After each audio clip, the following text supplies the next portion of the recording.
नमस्कार दोस्तों, मैं सुभाष चंद्र सुडा हमारे YouTube channel success point fest पर आपका बहुत बहुत स्वागत करता हूं। दोस्तों, आज हम जीव विज्ञान के महत्वपूर्ण टॉपिक की बात करेंगे। आज का हमारा टॉपिक रहेगा मानव पाचन तंत्र। मानव पाचन तंत्र। पाचन का मतलब होता है कि हमारे शरीर के अंदर जो पाचन की प्रक्रिया है वो कैसे होती है। भोजन से पाचन के द्वारा ऊर्जा प्राप्त की जाती है, तो वो कैसे की जाती है, कौन कौन से भाग होते हैं जो इसमें भाग लेते हैं। ये जो आपको डायग्राम दिखाई दे रहा है, ये डायग्राम मानव पाचन तंत्र का है दोस्तों। इसमें सबसे पहले मानव है वो भोजन को ग्रहण करता है मुख गुहा के द्वारा। मुख गुहा के द्वारा भोजन है वो जीवा भाग पे चला जाता है। जीवा भाग पर होती हैं स्वाद ग्रंथियां जो भोजन के स्वाद का पता लगा देती हैं, और यहाँ पे होती हैं लार ग्रंथियां जो लार का श्रावण करती हैं, और लार है वो भोजन को लसलसा और मुलायम बनाकर अगले भाग में पहुंचा देती है। अगला भाग होता है ग्रसनी। ग्रसनी भाग से ग्रसिका से होता हुआ भोजन है वो आमाशय में चला जाता है।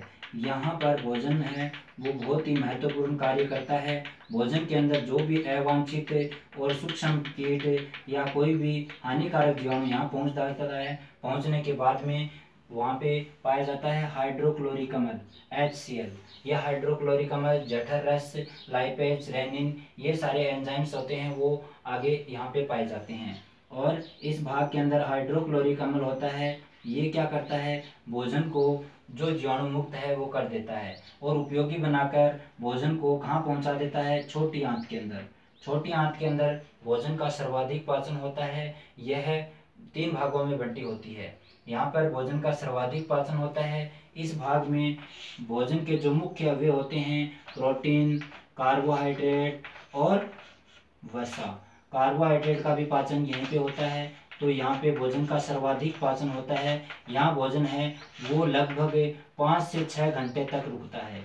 यहाँ भोजन का सर्वाधिक पाचन होने के बाद में यह भोजन कहाँ चला जाता है, बड़ी आंत के पास चला जाता है। बड़ी आंत है वो क्या करती है, बड़ी आंत भोजन के अंदर जो बचे हुए जल और जो अन्य कण हैं उनको शोषित कर लेती है और मलाशय को दे देती है। मलाशय गुदानाल, और गुदानाल के द्वारा गुदा द्वार से होता हुआ जो भी अवशिष्ट और गंदे पदार्थ होते हैं जो शरीर के लिए हानिकारक होते हैं उनको शरीर से बाहर निकाल दिया जाता है। कुछ ग्रंथियां भी होती हैं जो पाचन तंत्र के अंदर भोजन को पचाने में मदद करती हैं। तो वही ग्रंथियां होती हैं, एक तो होती है अग्नाशय ग्रंथि, आमाशय ग्रंथि और यकृत ग्रंथि। ये होती हैं लार ग्रंथि होती हैं, ये भोजन को पचाने में मदद करती हैं। ये जो भाग है ये शरीर की, मानव शरीर की सबसे बड़ी ग्रंथि होती है यकृत ग्रंथि। यकृत ग्रंथि के अंदर पित्त लवणों का श्रावण करने का कार्य करती है पीताशय ग्रंथि।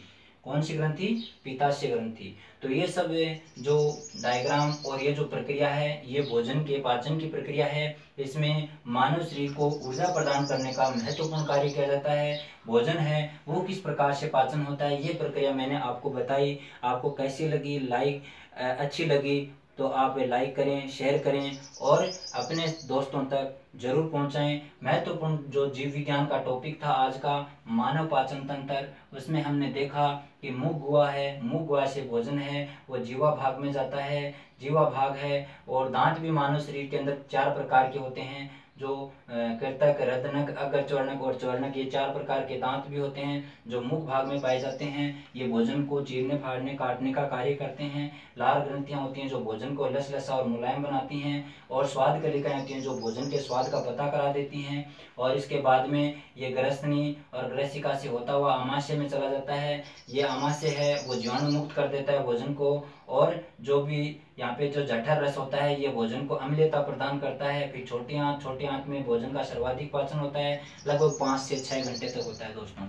तो ये जो प्रक्रिया है इसके बाद में हो जाती है ये बड़ी आंत की तरफ। बड़ी आंत है वो भोजन के अंदर बचे हुए जल और खनिज लवणों को अवशोषित कर लेती है, और जो बचे हुए अपशिष्ट और गंदे पदार्थ हैं उसको गुदानाल और गुदाशय में दे देती है। गुदाशय से होता हुआ, मलाशय के भाग से होता हुआ भोजन, जो अपशिष्ट और गंदे पदार्थ हैं वो बाहर निकाल दिए जाते हैं जो शरीर के लिए हानिकारक होते हैं दोस्तों।